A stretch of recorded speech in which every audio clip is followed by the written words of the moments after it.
මේ තැලිසීමියාව කියන රෝගය කොහොමද රක්තහීනතාවයට බලපාන්නේ කියන පිළිබඳව යම් අවබෝධයක් ඔබට දැන් නැති. මේ පිළිබඳව වැඩිදුරටත් කරුණු ඉදිරිපත් කරන්න අප සමගින් සම්බන්ධ වන මේ මොහොතේදී රක්ත ව්‍යාධිවේදී විශේෂඥ වෛද්‍ය චමරිකා මුණසිංහ වෛද්‍යතුමිය. අපි එතුමියගෙන් දැනගමු වෛද්‍යතුමිය අපි කතා කළා තැලිසීමියාව පිළිබඳව. මේ තැලිසීමියාව කොහොමද රක්තහීනතාවයට බලපාන්නේ කියන එක පිළිබඳව. මේ රක්තහීනතාවයට බලපාන තවත් හේතු තිබෙනවද වෛද්‍යතුමියනේ? ඔව් කනිල්. රක්තහීනතාවයට තැලසීමියාව ඇරුණු කොටගෙන බලපාන තව හේතු රාශියක් තිබෙනවා. එයින් මං ප්‍රධාන කීපයක් ගැන ඔබට පැහැදිලි කිරීමක් කරන්නම්. පළමු කොටගෙන ඒ හේතු අතුරින් ප්‍රධානම තැනක් ගන්න පෝෂක ඌනතාවයන්. මේ පෝෂක ඌනතාවයන් හින්දා කෙනෙකුට රක්තහීනතාවය ඇති වෙන්න පුළුවන්. පෝෂක ඌනතාවයන් අතරිනුත් ප්‍රධාන තැනක් ගන්නවා යකඩ ඌනතාවය සහ විටමින් ඌනතාවය. විටමින් ඌනතාවය අතුරින් ෆෝලික් අම්ල ඌනතාවය සහ විටමින් B12 ඌනතාවය ගැන අපි විශේෂයෙන් සැලකිලිමත් වෙනවා. ඊට අමතරව රක්තහීනතාවයට බලපාන තවත් කාරණයක් තමයි ශරීරයේ හෝමෝන ඌනතාවය. හෝමෝන කියලා ගත්තහම ඔබ අසා ඇති පරිදි එරිත්‍රොපොයිටින් හෝමෝනය, තයිරොක්සින් හෝමෝනය කියන හෝමෝන වර්ග ශරීරයේ රුධිර සෛල නිපදවීමට අවශ්‍ය වෙනවා. ඉතින් මේ හෝමෝන ඌනතාවයනොත් කෙනෙකුට රක්තහීනතාවය ඇතිවන්න පුළුවන්.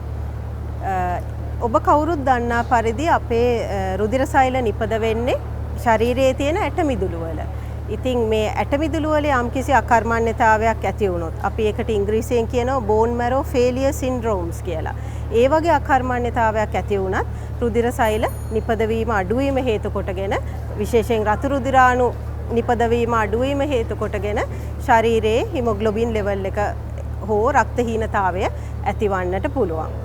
සාමාන්‍ය රතු රුධිර සෛලයක් දින 120ක පමණ ආයු කාලයක් ගත කරනවා අපේ රුධිර සංසරණ පද්ධතියේ. සමහර තත්වයන් තියෙනවා ආසාදන තත්වයන්. ඒ තත්වයන් හේතු කොටගෙන මේ රුධිර සෛල සාමාන්‍ය ආයුෂ කාලයට වඩා කෙටි ආයුෂ කාලයකින් කැඩී බිඳී යනවා. එවැනි රෝගීන්ගෙත් අපි දකිනවා රක්තහීනතාවය ඇති වෙනවා. අවසාන වශයෙන් මම කැමතියි කියන පිළිකා රෝග තත්වයන්. ඉතින් අපේ පිළිකා රෝග තත්වයන් කිව්වහම ඇට මිදුළු වල ඇතිවන රුධිර සම්බන්ධ පිළිකා රෝග තත්වයන් තියෙනවා, ලියුකීමියාව වගේ තත්වයන්. ඊට අමතරව වෙනත් අවයවවල ඇතිවන පිළිකා තත්වයන් ඇට මිදුළු වලට පැතිරුණු ඒිනුත් සෛල නිපදවීමට බලපාලා රක්තහීනතාවය ඇති වෙන්න පුළුවන්. ඉතින් කනිල් මේවා තමයි රක්තහීනතාවය ඇතිවන්නට බලපාන ප්‍රධාන හේතු. අපි දැන් දැනගත්තා රක්තහීනතාවට බලපාන තැලිසීමියාව හැරුණුකොට වෙනත් හේතු කාරණා මොනවාද කියන එක. කෙනෙක්ට හිතුනොත් මට මේ රෝග ලක්ෂණ තිබුණොත් මට රක්තහීනතාවය තිබිය හැකියි කියලා. එයාට පුළුවන් ප්‍රතිකාර සඳහා යොමු වෙන්න. වෛද්‍යතුමියනි, මේ රක්තහීනතාවෙන් පෙළෙන පුද්ගලයෙකු පෙන්눔 කරන රෝග ලක්ෂණ මොනවාද? ඔව්, රක්තහීනතාවය කුමන හේතුවකට ඇති වුණා වුණත් යම් පුද්ගලයෙකුගේ හිමොග්ලෝබින් මට්ටම අඩු වෙනකොට ඒ පුද්ගලයාට ඇතිවන රෝග ලක්ෂණ කිහිපයක් තියෙනවා. ඉතින් මම කැමතියි මේ රෝග ලක්ෂණ ගැන දැනුම් දීමක් කරන්න. ශරීරයේ හිමොග්ලෝබින් ප්‍රමාණය තමුන්ගේ වයසට සරිලන ප්‍රමාණයට වඩා තිබිය යුතු ප්‍රශස්ත මට්ටමට වඩා අඩු වීමක් වුණොත් ඒ පුද්ගලයාට අධික වෙහෙසකාරී ගතියක් දැනෙන්න පුළුවන්. සමහර වෙලාවට වේගයෙන් ඇවිදින වෙලාවට හුස්ම ගැනීමේ අපහසුතාවයක් ඇති වෙන්නට පුළුවන්. පෙනුම ගත්තොත් සුදුමැලි පාටක් වගේ පෙනෙන්නට පුළුවන්. කකුල් ඉදිවීම, එතකොට තමුන්ගේ හෘද ස්පන්දනය දැනෙන්න ගැනීම, අපි ඒකට කියනවා පැල්පිටේෂන්ස් කියලා. ඊළඟට හෘද ස්පන්දන වේගය වැඩිවීම, මේ වගේ රෝග ලක්ෂණ ඇතිවන්න පුළුවන්. හිමොග්ලෝබින් මට්ටම ඉතාමත්ම අඩු තත්වයකට පත් වුණොත් හදිස්සියෙම හෘදය අකර්මණ්‍යතාවයකට පත්වන්නට උනත් පුළුවන්. ඒකට අපි heart failure කියලා කියනවා. ඉතින් මේවා තමයි රක්තහීනතාවය හේතු කොටගෙන ඇතිවිය හැකි රෝග ලක්ෂණ. අපි වෛද්‍යතුමියගෙන් අවසාන වශයෙන් දැනගමු මේ සාමාන්‍ය ජනතාවට දෙන්න පුළුවන් අවසාන වශයෙන් පණිවිඩය කුමක්ද කියන එක. ඔව් කනිල්, මම හිතන්නේ ඒක තමයි අපේ වැදගත්ම ප්‍රශ්නය. මොකද අවසාන වශයෙන් අපේ මේ කුටිය තුල ප්‍රධාන අරමුණ වන්නේ අපේ ජනතාව මේ රක්තහීනතාවය ගැන දැනුවත් වෙලා ඒ යම්කිසි රෝග ලක්ෂණයක් තමුන්ට මතුවෙනවා නම් වෛද්‍ය කරා යොමු වීම තමයි වඩාත්ම සුදුසු වන්නේ කියන එක තමයි අපිට මේ කුටිය තුලින් අද දෙන්න ඕනේ පණිවිඩය. මොකද එහෙම වෛද්‍යවරයෙකුට යොමු වීමකින් පසුව කරන පරීක්ෂණ වලින් රක්තහීනතාවයට හේතු වන හේතු සාධකයේ හොයා ගැනීම තමයි අපේ ප්‍රධාන අරමුණ. උදාහරණයක් විදිහට කියනවා නම් යමෙක් පෝෂණ ඌනතාවයකින් පෙළෙනවා නම් එයාගේ යකඩ ප්‍රමාණය ශරීරයේ තියෙන විටමින් B12 ප්‍රමාණය ඒව පරීක්ෂා කරලා බලලා තමයි තවදුරටත් පරීක්ෂණ කරලා තමයි එයාට යකඩ පෙති හෝ විටමින් B12 හරි විටමින් A සම්බන්ධ ප්‍රතිකාර කරන්නේ. තව උදාහරණයක් කියනවා නම් කෙනෙකුට පිළිකාවක් තියෙනවා නම් එයා යකඩ පෙති විටමින් වර්ග ගන්න එක සුදුසු නෑ. ඉතින් ඒ වගේ වෙලාවකට අපි ඒ රක්තහීනතාවය ඇතිවීමට හේතුවට තමයි ප්‍රතිකාර කරන්න ඕනේ. ඉතින් අපි ඒ සඳහා ඕනෑම වෛද්‍යවරයෙක් ගාවට ගියොත් ඒ වෛද්‍යතුමන් ඔබව යොමු කිරීමක් කරයි රක්ත ව්‍යාධිවේදී විශේෂඥ වෛද්‍යවරයෙකුට. ඒ අනුව හේතුව හොයා බලලා තමයි අපි ප්‍රතිකාර කිරීම සිදු කරන්නේ. ඉතින් ඔබට දෙන්න තියෙන මහ ජනතාවට අපිට දෙන්න තියෙන වැදගත්ම පණිවිඩය තමයි ඔබ මේ රෝග ලක්ෂණ වලින් පෙළෙනවා නම් වෛද්‍යවරයෙක් කරා යොමු වෙන්න කියන එක.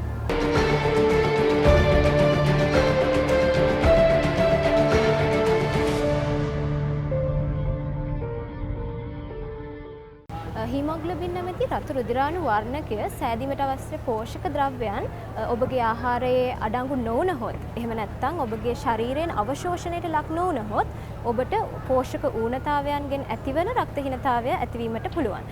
ඉතින් පෝෂක ද්‍රව්‍යයන් ගැන අපි කතා කරොත් මේ අතරින් යකඩ, ඒ වගේම ෆෝලික් අම්ලය, ඒ වගේම විටමින් B12 කියන පෝෂක ද්‍රව්‍යයන් ප්‍රධාන තැනක් ගන්නවා. ඉතින් මේ අතරින් මූලික වශයෙන්ම අපි යකඩ ඌනතාවය ගැන කතා කරනවා. ප්‍රධාන හේතුවක් තමයි ඔබගේ ආහාරයේ යකඩ බහුල ආහාර අඩංගු නොවීම. ඉතින් යකඩ සහිත ආහාර ගැන අපි කතා කරොත් සත්ව ආහාරයන්, ඒ කියන්නේ මස්, මාළු සහ හාල් මැස්සන් පිළිබඳව, ඒ වගේම ශාකමය ආහාර වර්ග, ඒ කියන්නේ නැවුම්, එළවලු, ඒ වගේම නිමිති, තම්පලා, ගොටුකල වගේ පලා වර්ග යකඩ බහුල ආහාර විදිහට හඳුන්වන්න පුළුවන්. නමුත් මේ ආහාර වර්ග ඔබගේ ආහාරයේ අඩංගු නොවීම පමණක්ම ප්‍රමාණවත් නැහැ. එය නිසි ආකාරව ඔබ පාවිච්චියට ගත යුතුයි. මොකද තේ, කෝපි වැනි පානයන් ඔබ පාවිච්චියට ගතහොත් එය යකඩ අවශෝෂණය අඩු කරනවා. එම නිසා ඔබ ඔබගේ ප්‍රධාන ආහාර වේල්වලට පැය කිහිපයකට පෙර සහ පසු තේ, කෝපි වැනි පානයන් භාවිතයට නොගත යුතුයි. ඒ වගේම කැල්සියම් පෙති ඔබ භාවිතා කරනවා නම් මෙයත් යකඩ අවශෝෂණයට බාධාවක් වෙනවා. ඒ වගේම විටමින් C පෙති යකඩ ඔබගේ ශරීරයෙන් අවශෝෂණය වැඩි කරනවා. එම නිසා තමයි වෛද්‍යවරුන් ඔබට යකඩ පෙති පරිහරණය කරන්න දුන්නොත් ඒත් සමග විටමින් C පෙත්ත දෙන්නේ. ඒ නිසා ඔබ යකඩ පෙතිත් සමග මේ විටමින් C පෙත්ත ගැනීම වැදගත් වෙනවා. යකඩ ඌනතාවයට තව හේතුවක් විදිහට සඳහන් කරන්න පුළුවන් කාලයක් තිස්සේ ඔබගේ ශරීරයෙන් සිදුවන රුධිර වහනයන්, ඒ කියන්නේ ඔබට නොදැනුවත්වම සිදුවන රුධිර වහනයන් මේ සඳහා හේතු වෙනවා. උදාහරණයක් වශයෙන් ගත්තොත් අර්ශස්, ඒ වගේම පණු ආසාදන, ඒ වගේම ગેස්ට්‍රයිටිස් තත්ත්වයන් සහ අන්ත්‍රවල සිදුවන පිළිකා තත්ත්වයන් මේ සඳහා හේතුකාරක වෙනවා. ඒ නිසා වැඩිහිටි ඔබ ඔබගේ අන්ත්‍රයන් නිරෝගීව තබා ගැනීම වැදගත් වෙනවා. වගේම රක්තහීනතාවයට හේතු සාධක සෙවීමේදී අන්ත්‍රවල පිළිකා තත්ත්වයන් වැනි තත්ත්ව තිබෙනවද කියලා සොයා බැලලා තහවුරු කර ගැනීම වැදගත් වෙනවා.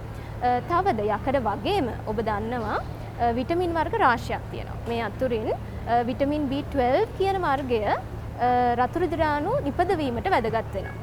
එම නිසා මෙම විටමින් B12 කියන පෝෂකය ඔබගේ ආහාරයේ අඩංගු නොවුනහොත් එමගින් ඔබට රක්තහීනතාවය වැළඳෙන්න පුළුවන්.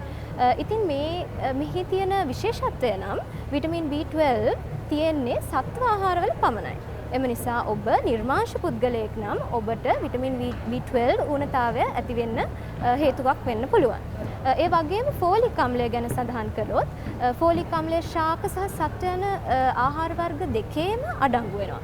නමුත් මෙහිදී ඔබ මතක තබා ගත යුතුයි. ඔබ ආහාර පිළියෙල කරන විට දීර්ඝ වේලාවක් මුළුල්ලේම ආහාර පිසීම සිදු කරහොත් තාපය නිසා ෆෝලික් අම්ලය විනාශ වී යාමට පුළුවන්. ඉතින් මෙය ඔබට ෆෝලික් අම්ල ඌලතාවයක් සඳහා හේතු සාධක වෙන්න පුළුවන්. මේ පෝෂක දේවල් වලට අමතරව අපේ වෛද්‍යතුමිය කලින් සඳහන් කර පරිදි ඔබගේ ශරීරයේ කොහේ හරි පිළිකා තත්ත්වයක් තියෙනවා නම් ඒ වගේම රුධිර සෛල පිළිබඳ ලියුකීමියා තත්ත්ව වැනි පිළිකා තිබෙනවා නම් මෙය ඇටමිදුල දක්වා පැතිරී යාම හේතුවෙන් ඔබට රතු රුධිරාණු ඇඟේ නිපදවීම අඩු වීම හේතුවෙන් රක්තහීනතාවය වැළඳෙන්න පුළුවන්.